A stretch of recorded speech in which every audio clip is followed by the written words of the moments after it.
చదువుకుందాం. సాక్ష్యమిచ్చువారు ముగ్గురు అనగా ఆత్మయు నీళ్లును రక్తమును ఈ ముగ్గురు ఏకీభవించి ఉన్నారు. బాగా వినాలి. ఇక్కడ సాక్ష్యమిచ్చువారు ముగ్గురు. ఒకరు ఎవరు అంటే ఆత్మయు, రెండవది ఎవరు అంటే నీళ్లును, మూడవది ఎవరు అంటే రక్తము. ఆత్మ, నీళ్లు, రక్తము. ఈ ముగ్గురు ఏమై ఉన్నారు అంటే ఒక్కరే అయి ఉన్నారు. కనుక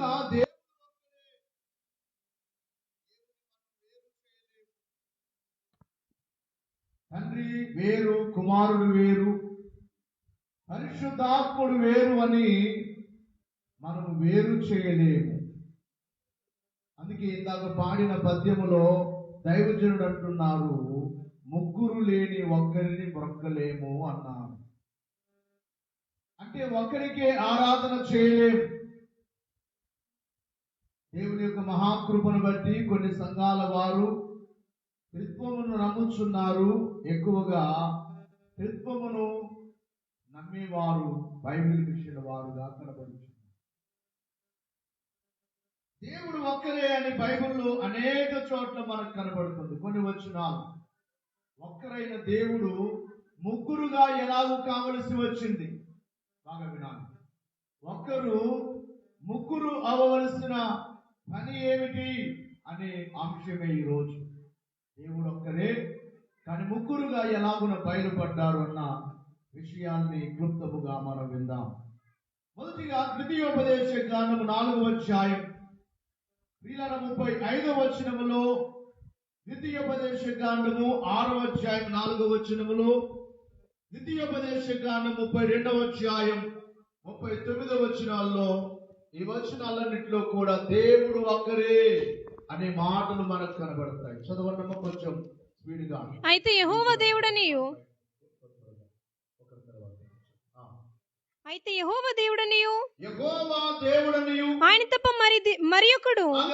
ఆయన తప్ప మరి ఒకడు లేడని నీవు తెలుసుకున్నట్లు అది నీకు చూపబడెను. యెహోవాయే దేవుడు, మరొక దేవుడు లేడు అని మీరు తెలుసుకోవాలి అనే మాటను ఇక్కడ చూస్తూ ఉన్నాం.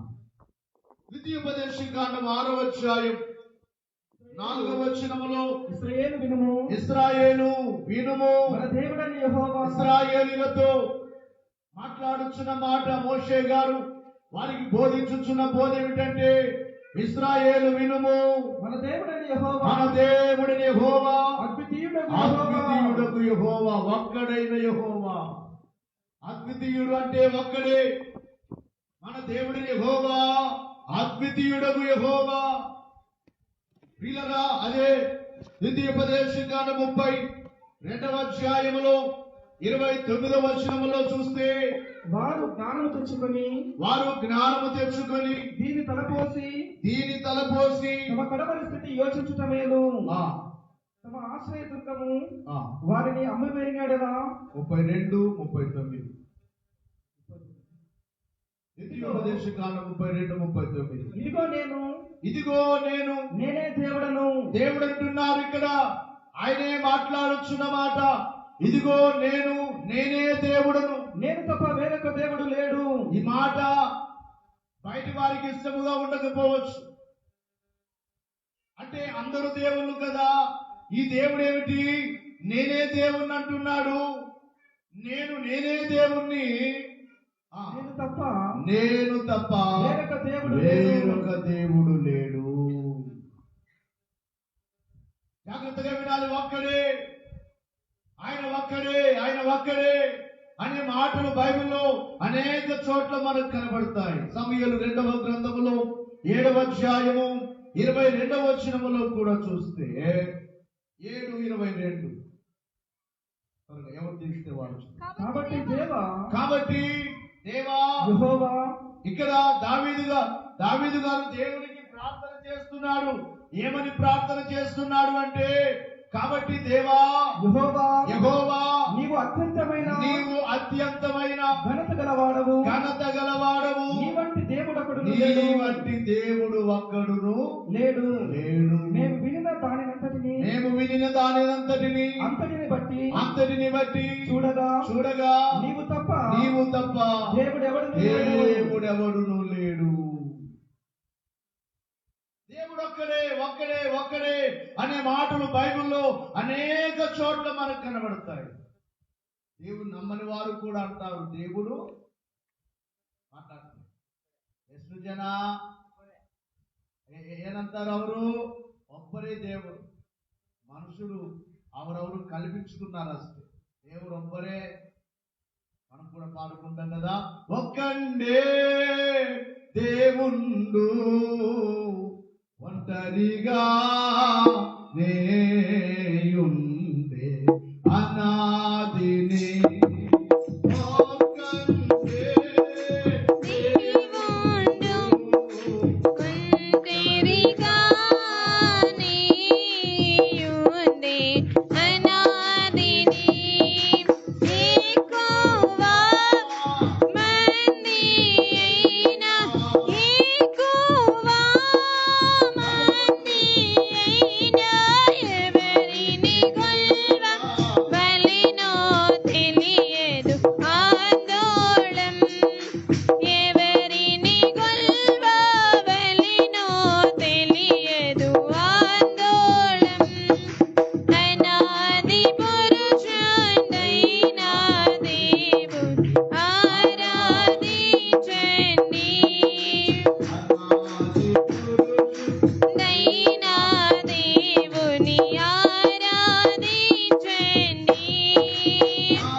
గమనించాలి. ఇంకా బైబిల్లో చూసినట్లయితే కీర్తనల గ్రంథము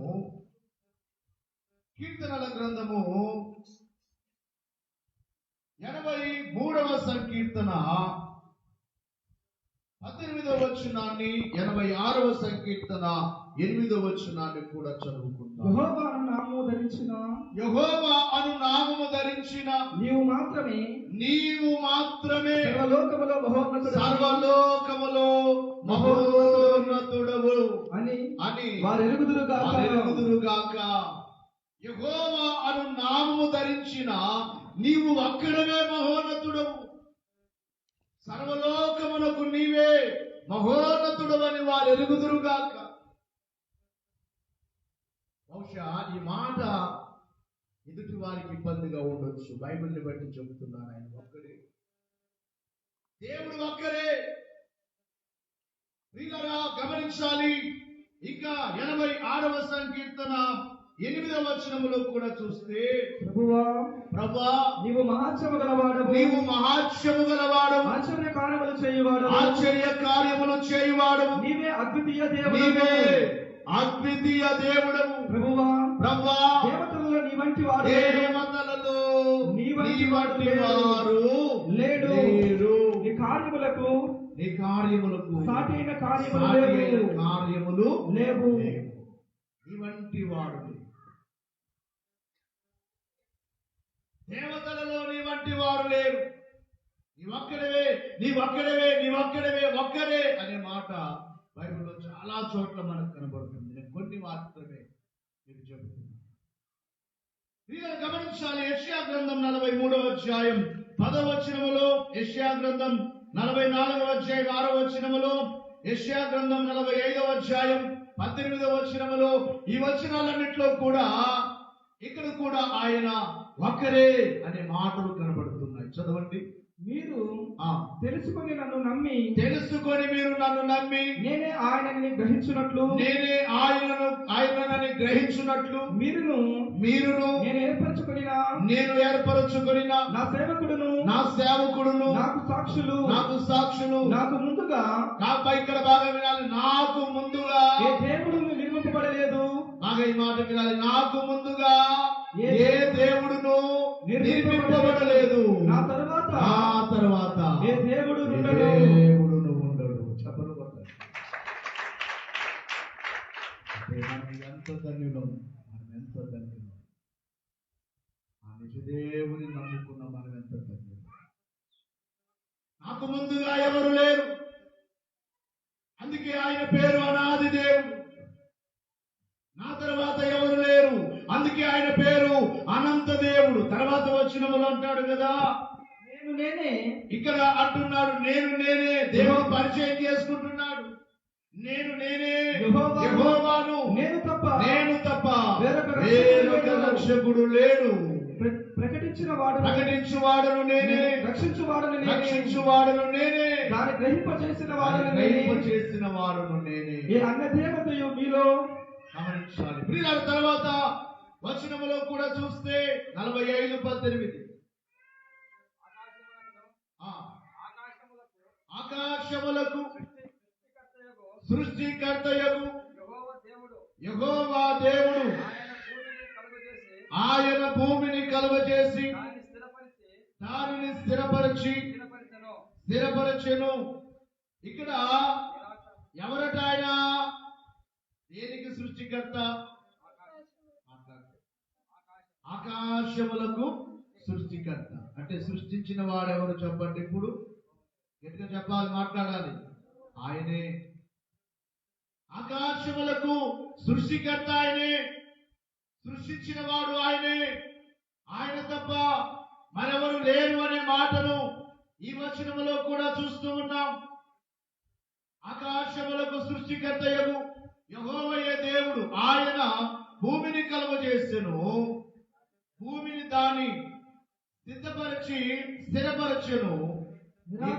నిరాకారముగా ఉన్నట్లు ఆయన దాన్ని సృజింపలేదు, నివాస స్థలముగా ఉన్నట్లు దాన్ని సృజించెను. ఆయన సెలవిచ్చినదేమనగా యెహోవాను నేనే, మరే దేవుడును లేడు. చెప్పండి కొట్టాలి. చెప్పండి. ఉన్నారంటారా? ఎవరైనా మీకు డౌట్స్ ఉంటాయేమో. నేనైతే ఎవ్వరు లేరని నమ్మి ఇప్పుడే సువార్త ఆఫ్ చేశాను. ఆ దినాల్లో ఒక రోజు నా ఒక ఊరికి వెళ్ళాం. ఇక్కడే సోమసముద్రం నుంచి అటువైపు ఉన్న ఒక ఊరు. ఆ ఊర్లో సువార్త చెప్పిన పాస్టర్లందరినీ కొట్టి పంపించారు. ఇప్పుడు మన సంఘాల్లో కార్యక్రమాలే సరిపోతుంది. వారంలో ఒకరోజు ఖాళీ ఉంటే ఉంటుంది. బర్త్డే కార్యక్రమాలు ఏవో ఒకటి. ఆ వీధుల్లో నిలబడి ఆ దినాల్లో నేను చెప్పేవాడిని, ఒకవేళ మీరు ఎవరైనా రుజువు చేస్తే ఆయన ఒక్కరే దేవుడని నేను ప్రకటిస్తున్నాను. ఒకవేళ మీరు నాకు రుజువు చేస్తే, ఈయన లాంటి దేవుడు ఎవరైనా ఉన్నారని రుజువు చేస్తే బైబిల్ని పక్కన పెట్టి ఈ సేవను వదిలిపెట్టి నేను ఆయనని ఆరాధిస్తాను అనేవాడిని వీధిలో. ఎందుకు ఈ ధైర్యం మాట అంటే ఏమనుంది ఇక్కడ చెప్పండి? నేను తప్ప మాట్లాడలేదు. ఎందుకు లేడు? ఎవరట ఆయన? ఆకాశములకు సృష్టికర్త, భూమికి సృష్టికర్త. భూమిని ఎలా చేశాడు? మనకు నిరాకారంగా చేశాడా? నివాస స్థలముగా చేశాడా? ఇప్పుడు మనందరము ఎవరి నివాసములో ఉంటున్నాము? ఆయన కలుగు చేసిన నివాసములో మానవుడు ఉంటున్నాడు. అందుకే ఆయన సృష్టికర్త, అందుకే ఆయన దేవుడు, ఆయన ఒక్కరే. కనుక ప్రియులారా, దేవుడు ఒక్కరే అనే మాటలు బైబిల్లో మనకు చాలా చోట్ల కనబడతాయి. ప్రియులారా, ఆయన అంటాడు, నేను మొదటి వాడును, కడపటి వాడును, నేను తప్ప వేరొక దేవుడు లేడు అనే మాట ఇదే యెషయా గ్రంథంలో మనం చూస్తాం. మొదటి వాడును నేనే, కడపటి వాడును నేనే.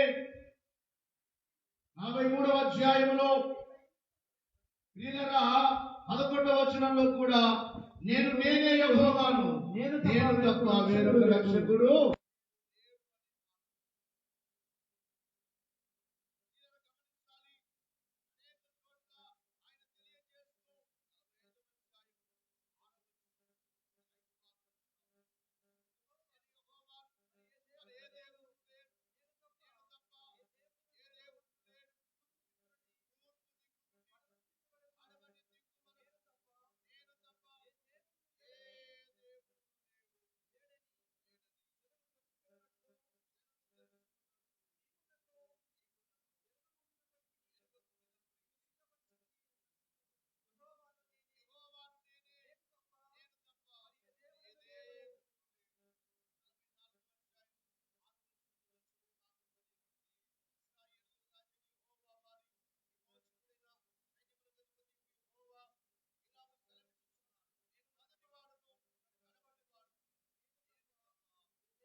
మహిమ కలుగును గాక. చదవాలి. 23వ వచనములో సమాధానకర్తయగు దేవుడే మిమ్మల్ని సంపూర్ణులుగా పరిశుద్ధపరచును గాక. మీ ఆత్మయు, ఇక్కడ బాగా వినాలి, మనలో ఎన్నున్నాయి? మీ ఆత్మయు, జీవమును, శరీరమును మన ప్రభువైన యేసుక్రీస్తు రాకడయందు నిందారహితముగా సంపూర్ణముగాను ఉండునట్లు కాపాడబడును గాక. రాకడ ఎత్తబడాలంటే ఎన్ని బాగుండాలంట? ఆత్మీయంగా బాగుండాలి, మన ప్రాణము బాగుండాలి, జీవముతో మనం ఉండాలి, శరీరం మనలో ఎన్నున్నాయి చెప్పండి? ఆత్మ మనలో ఉన్నది చెప్పండి, జీవము మనలో ఉన్నది చెప్పండి, మూడవది శరీరము కూడా ఉన్నది.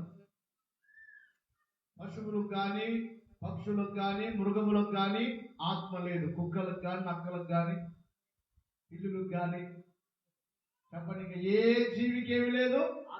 గట్టిగా చెప్పండి. ఈ జీవికి ఏముంది చెప్పండి? అది ఎవరి ఆత్మ? పోయిన వారని చెప్పాం. నేల వంటితో నరు నిర్మించి, అమ్మ వినాలమ్మా, అమ్మ దయచేసి ఇలా చూడాలి, వినాలి. నేల వంటితో నరు నిర్మించి వారి నాసికారంధ్రములలో జీవవాయువును ఊదగా నరుడేమాయను? జీవాత్మాయను.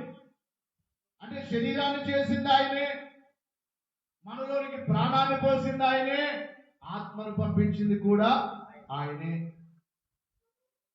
ఇక్కడ 3 విషయాలు త్రిత్వదేవుని గురించి బైబిల్లో చాలా విషయాలు మీకు ప్రతిసారి చూపించాను. కానీ ఈరోజు వాక్య అంశం ఏమిటంటే, ప్రతి పనిలో కూడా ముగ్గురే ఉన్నారు. బాగా వినాలి మాట. సృష్టించడంలో ముగ్గురున్నారు.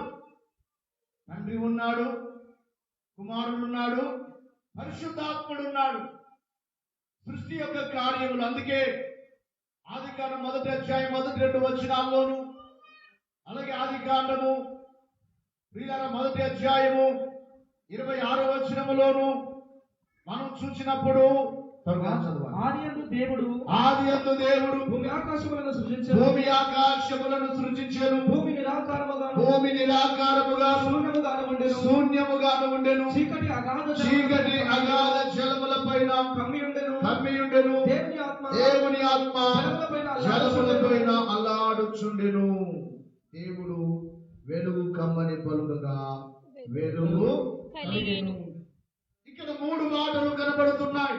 ఒకటి దేవుడు, రెండవది ఆత్మ, మూడవది వెలుగు లేక వాక్కు. 2 వెలుగన్న యేసుక్రీస్తు వారే. మనం చూస్తాం కదా, ఆది యందు వాక్యం ఉండెను, ఆ వాక్యము దేవుని యొద్ద ఉండెను, ఆ వాక్యమే వెలుగై ఉండెను. వెలుగన్న యేసుక్రీస్తే, వాక్యమన్న యేసుక్రీస్తే. ఇక్కడ జలముల పైన అల్లాడుచున్న ఆత్మ. కాబట్టి ఇక్కడ ముగ్గురు కనబడుతున్నారు. అలాగే ప్రియులారా, 1వ అధ్యాయము 26వ వచనములో దేవుడు మన స్వరూపమందు మన పోలిక చొప్పున నరులను చేయుదుము. వారు సముద్రపు చేపలను, ఆకాశ పక్షులను, పశువులను, సమస్త భూమిని, భూమి మీద ప్రాకు ప్రతి ఒక్క జంతువును ఏలుదురుగాక అని పలికెను. దేవునికి మహిమ కలుగును గాక. చేతులెత్తాలి మీరు. దేవునికి స్తుతి కలుగును గాక. ఎవరి స్వరూపము చెప్పండి. చాలా సార్లు విన్నారు కదా, నా స్వరూపం అన్నాడా, మన స్వరూపం అన్నాడు. ఇప్పుడు ఇక్కడ మనందరం ఉన్నాం అనాలా? అందరం ఉన్నాం కాబట్టి మనము అనాలి. అవునా కదా? ఒక్కడే ఉన్నారనుకోండి, ఎక్కడైనా ఏమంటారు? నేనున్నాను ఇక్కడ అంటారు, నేను అంటారు. ఇక్కడ ఏకవచనం కాకుండా బహువచనం కనబడుతుంది. మనము, నా స్వరూపము అనట్లేదు, నా పోలిక అనట్లేదు, మన స్వరూపము చొప్పున, మన పోలిక చొప్పున. 3వ అధ్యాయంలో కూడా అదే మాట కనబడుతుంది. ఏమని? మంచి చెడ్డలను ఎరుగునట్లు ఆదాము ఏమయ్యాడు? మనలో ఒకడు ఆదాము ఏమయ్యాడు? మనలో ఒకని వంటి వాడాయను అనే మాట మనం చూస్తాం.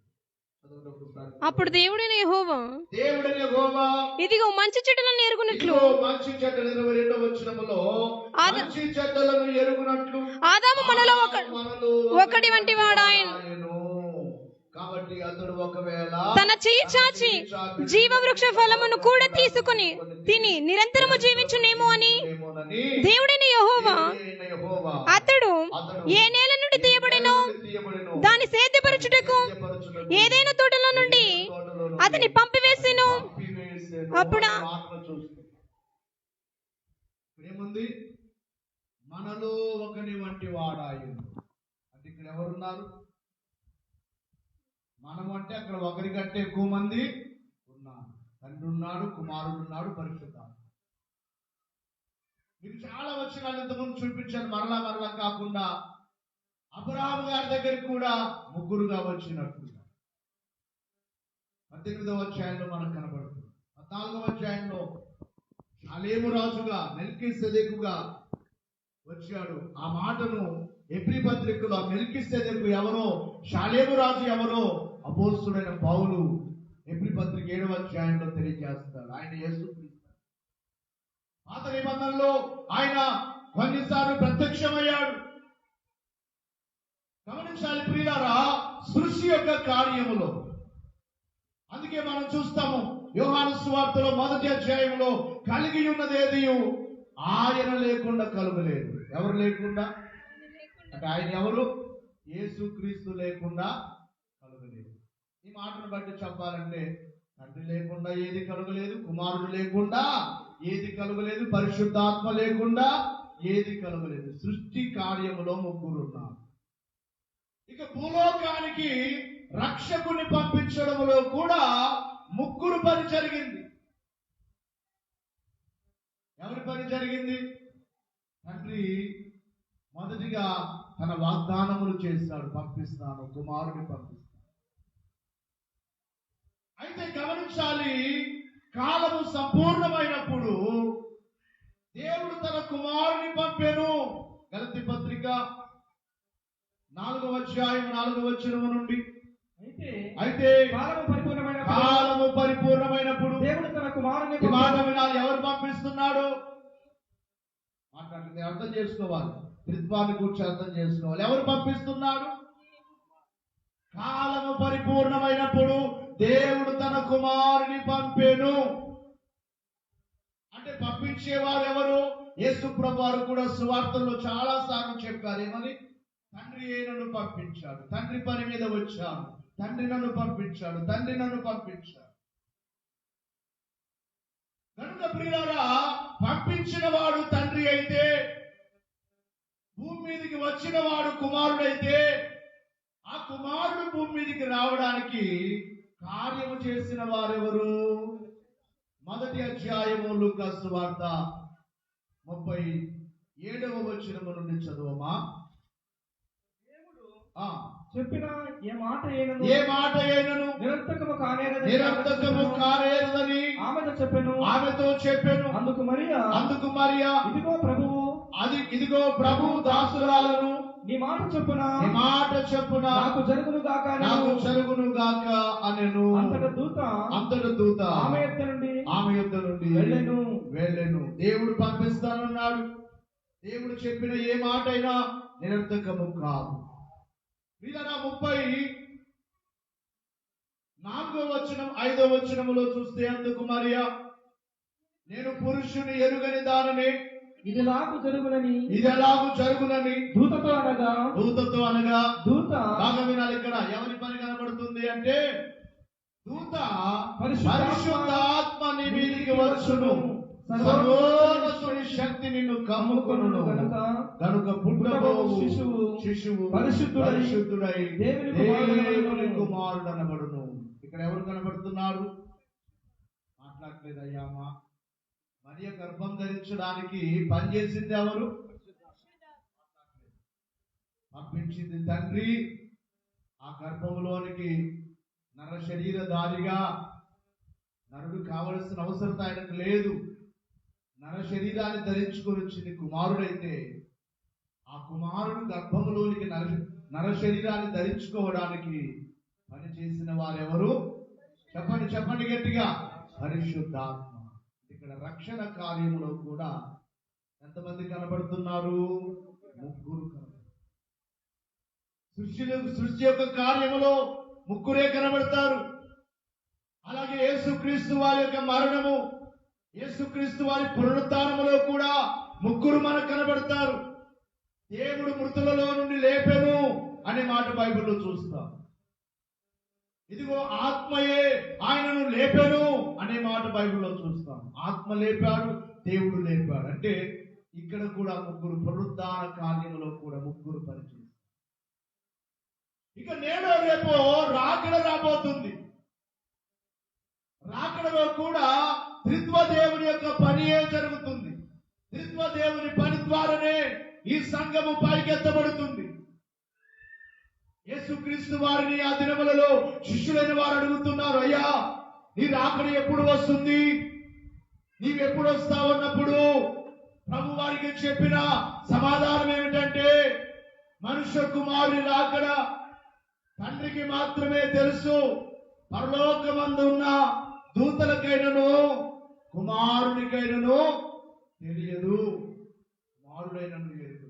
అంటే రాకడ పంపించేది లేక రాకడ జరగాలంటే కూడా ఎవరి సెలవు కావాలి? మాట్లాడలేదు, వాక్యాన్ని బట్టే చెప్తున్నాను, సొంత మాటలే చెప్పండి. తండ్రి పంపిస్తేనే కుమారుడు మరల ఎక్కడికి రావాలి? మధ్యాకాశంలోనికి రావాలి.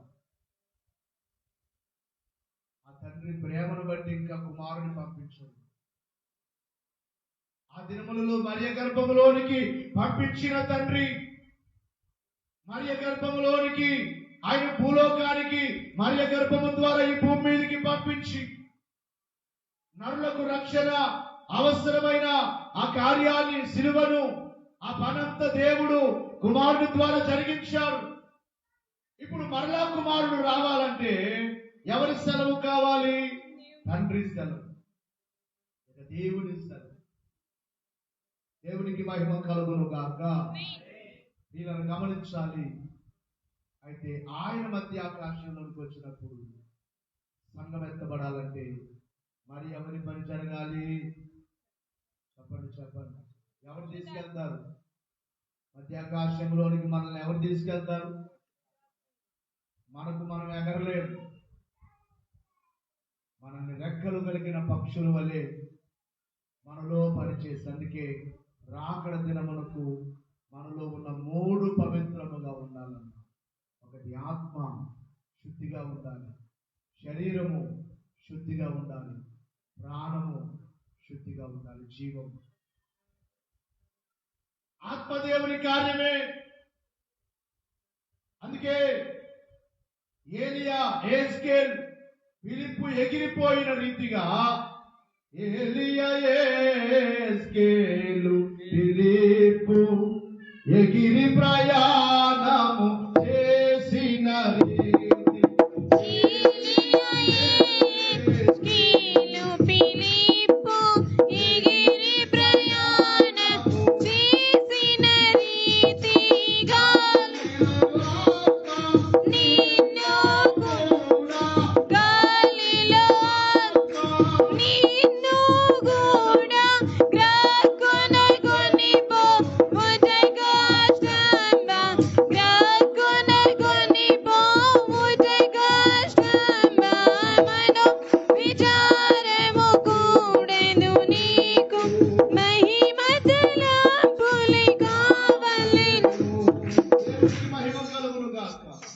నేడు రేపో మనల్ని కొనిపోయేది కూడా దేవుని పరిశుద్ధాత్మయే సంఘాన్ని తీసుకొని పోయేది. కాబట్టి రాకడలో కూడా త్రిత్వ దేవుని యొక్క కార్యమే కనబడుతుంది.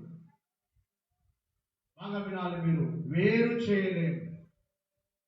మనల్ని వేరు చేసుకోగలమా? చెప్పండి, మాట్లాడాలి. ప్రాణం ఒకవైపు, ఆత్మ ఒకవైపు, శరీరం ఒకవైపు పెడదామా? చెప్పండి. నేను అంటాను ఎప్పుడైనా కానీ వచ్చినవి రెండు ఒకేసారి వచ్చాయి మనలోని. శరీరమే మట్టి, అవునా కదా? మట్టి శరీరం. ఆయన పువ్వు అన్నప్పుడు ఎన్ని వచ్చాయి లోపలికి? ఒకటి జీవం వచ్చింది, ఆత్మ వచ్చింది. పోతే రెండు ఒకేసారి బయటకు వెళ్ళిపోతుంది. మిగిలేది ఏమిటి చెప్పండి? శరీరమే. ఇప్పుడు ప్రాణంతో ఉన్నంత వరకు దీన్ని వేరు చేయలేము, పోయిన తర్వాత వేరైపోతుంది. శరీరధారిగా ఆయన వచ్చాడు, కానీ ఆయన కొంతకాలమే భూమి మీద ఉన్నారు. ఆయన శరీరధారిగా రావాల్సిన అవసరత లేదు, కేవలం మన కొరకే వచ్చారు. ఆయన మనల్ని మనం ఎలాగైతే వేరు చేయలేమో, దేవుడిని కూడా మనం వేరు చేయలేము. ఆ మాటలు యేసు ప్రభువారే యోహాను సువార్తలో చెబుతారు. మనం క్రిస్మమును గురించి ఇక్కడ కూడా మనకు అర్థమవుతుంది. ఏమని? 14వ అధ్యాయంలో ఫిలిప్పు అడుగుతున్నాడు యేసు ప్రభు, తండ్రిని మాకు చూపిస్తే అంతే చాలు. తండ్రి తండ్రి తండ్రి అంటున్నావు, తండ్రి పని మీద వచ్చాడంటున్నావు, తండ్రి పంపించాడంటున్నావు. కాబట్టి తండ్రిని ఒక్కసారి మాకు చూపించమన్నాడు. చదవండి ఒకసారి. అప్పుడు ఫిలిప్పు, ప్రభువా తండ్రిని మాకు కనపరచుము, మాకంతే చాలునని ఆయనతో చెప్పగా యేసు ఫిలిప్పు, నేను ఇంతకాలము నీ యొద్ద ఉండినను నీవు నన్ను ఎరుగవా? నన్ను చూచినవాడు తండ్రిని చూచి ఉన్నాడు కనుక తండ్రిని మాకు కనపరచుమని ఎలా చెప్పుచున్నావు? తండ్రి యందు నేనును గూర్చి తండ్రి యందు నేనును నా యందు తండ్రి ఉన్నామని నీవు నమ్ముటలేదా?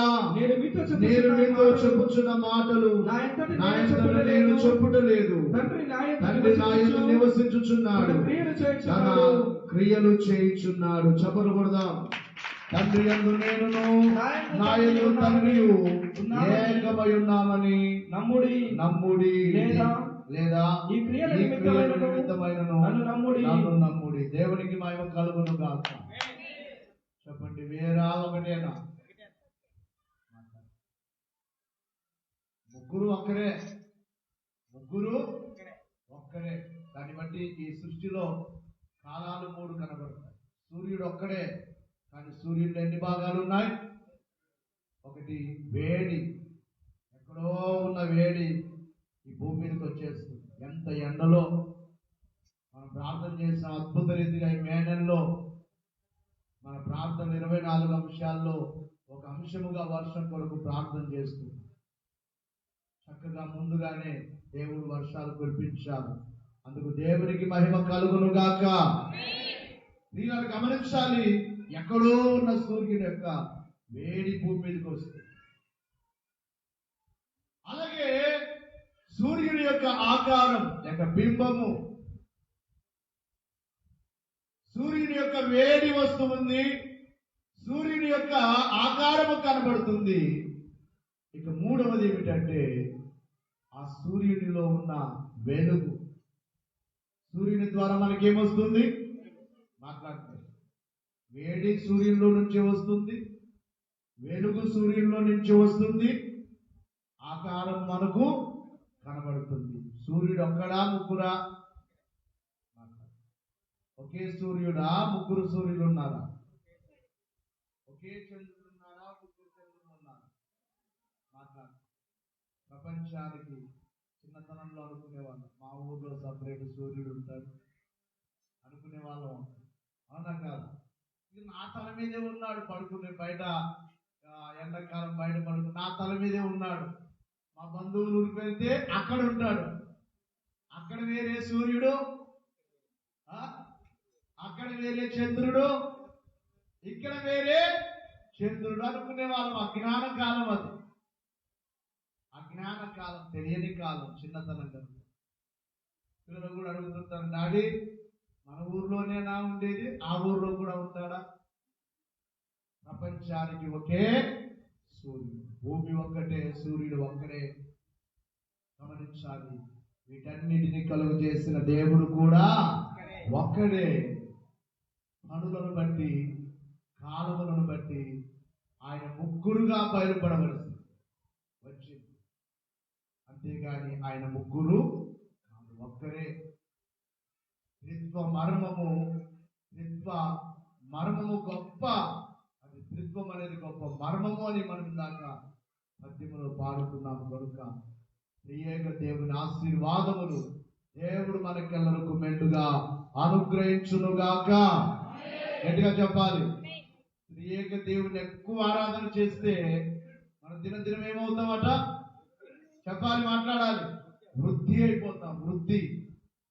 అందుకే మనం ఆరాధనలో తండ్రివైన దేవా, కుమారుడైన దేవా, పరిశుద్ధాత్మ దేవా అని దేవునికి స్తుతి చెల్లిస్తాం.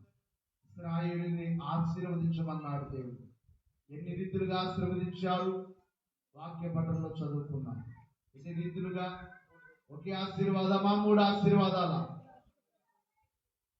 సంఘాన్ని కొరింథీ 2వ పత్రికలో సంఘాన్ని ఎలాగా ఆశీర్వదించమన్నారు?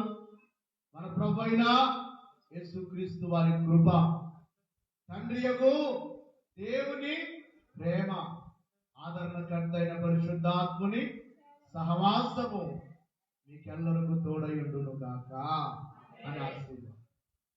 బోధకులైన వారు ఆశీర్వదించే ఆశీర్వాదం. మరి దేవుడు అక్కడే మిమ్మల్ని ఆశీర్వదించుగాక అనొచ్చు కదా. బాప్తిస్మం కూడా ఎలాగేమన్నారు? తండ్రి యొక్కయు, చెప్పండి గట్టిగా, కుమారుని యొక్కయు, పరిశుద్ధాత్మ యొక్కయు నామం. అంటే ముగ్గురు పేర్లు ఒకే నామంగా పిలువబడుతున్నాయి ఇక్కడ. తండ్రి నామము, కుమారుని నామము, పరిశుద్ధాత్మ నామం అని లేదు. అర్థం చేసుకోవాలి మీరు. మనం చాలా మంది వ్యతిరేకించవచ్చు మన బోధల్ని, కానీ బైబిల్లో ఉన్నదే చెప్తున్నాం. బైబిల్లో లేనిది చెప్పచ్చు. ఏమనుంది? తండ్రి యొక్కయు, తండ్రి నామము అంటే వేరైపోతుంది. తండ్రి యొక్కయు, చెప్పండి, కుమారుని యొక్కయు, పరిశుద్ధాత్ముని యొక్కయు నామము అనుందా? అంతే ఉందా? సపరేట్గా ఉందా? కాబట్టి ఒకే నామం, ముగ్గురు కలిపి ఒకే నామం, తండ్రి, కుమార, పరిశుద్ధాత్మ నామం. కాబట్టి దేవుడు ఒక్కరే, ఆయన ముగ్గురుగా ఉన్నాడు. మనం ఒక్కరమే, కానీ మనలో ఎన్ని ఉన్నాయి? ఇది ఒక్కటి గుర్తు చేసుకుంటే దేవుని గురించి అర్థం చేసుకో. వాదించే వాళ్ళతో ఉన్నారు ఆయన దేవుడు త్రిత్వము అంటే కొంతమంది నమ్మరు. ఒక రోజున ఒక క్యాండిడేట్ వచ్చారు నా దగ్గర. వాళ్ళ పేరు చెప్తే బాధపడతారు, లైవ్ వెళ్తుంది. వీడి సుందరం అని చెప్తే బాధపడతారు, బాధ ఎక్కువ. ఆ క్యాండిడేట్ వచ్చాడు, నేను చూపిస్తున్నా బైబిల్లో. ఇందాక చదివించాను కదా, యోహాను సువార్తలో ఏమనుంది? నన్ను చూసిన వాడు ఎవరిని చూచాడు? తండ్రిని చూచాడు. అంటే ఆడంటాడు, నీవు నీ కొడుకు ఒకటే అంటాడు. ఇచ్చోడా, నేను అలా చెప్పట్లేదు నాయన, నా కొడుకు వేరే, నేను వేరే. కానీ ఇక్కడ దేవుడు ఆయన చెప్తున్నాడు, యేసు ప్రభు చెప్తున్నాడు ఏమని? నన్ను చూచిన వాడు ఎవరిని చూచినట్లు? చెప్పండమ్మా అయ్యా. నేను తండ్రి ఒక్కటే అంటున్నాడు. అలా కాదు, నీవు నీ కొడుకు ఇద్దరు ఒకటేనా అంటే ఇది సమాధానం. అతను మాట్లాడేది కరెక్ట్ ఉందా? ఇక్కడ మనలో 3 భాగాలు ఉన్నాయంటే కూడా నమ్మడు. అలా నమ్మడానికి ఒక మాట చెప్పాలి, నాయన నీ దేహాన్ని పక్కన పెట్టు.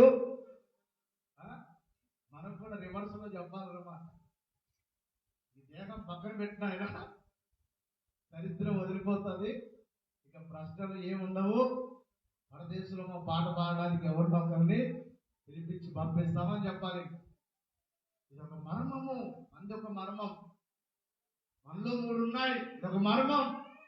ఎలాగున్నాయి 3 అని అంటే దానికి సమాధానం ఏముంది? చెప్పండి, ఉందా సమాధానం? ఉందా? నేను మనిషిని ఒక్కనే కదా, నాలో 3 ఎలా ఉన్నాయి అని అడిగేవాడికి సమాధానం చెప్పడానికే లేదు. ఇంకా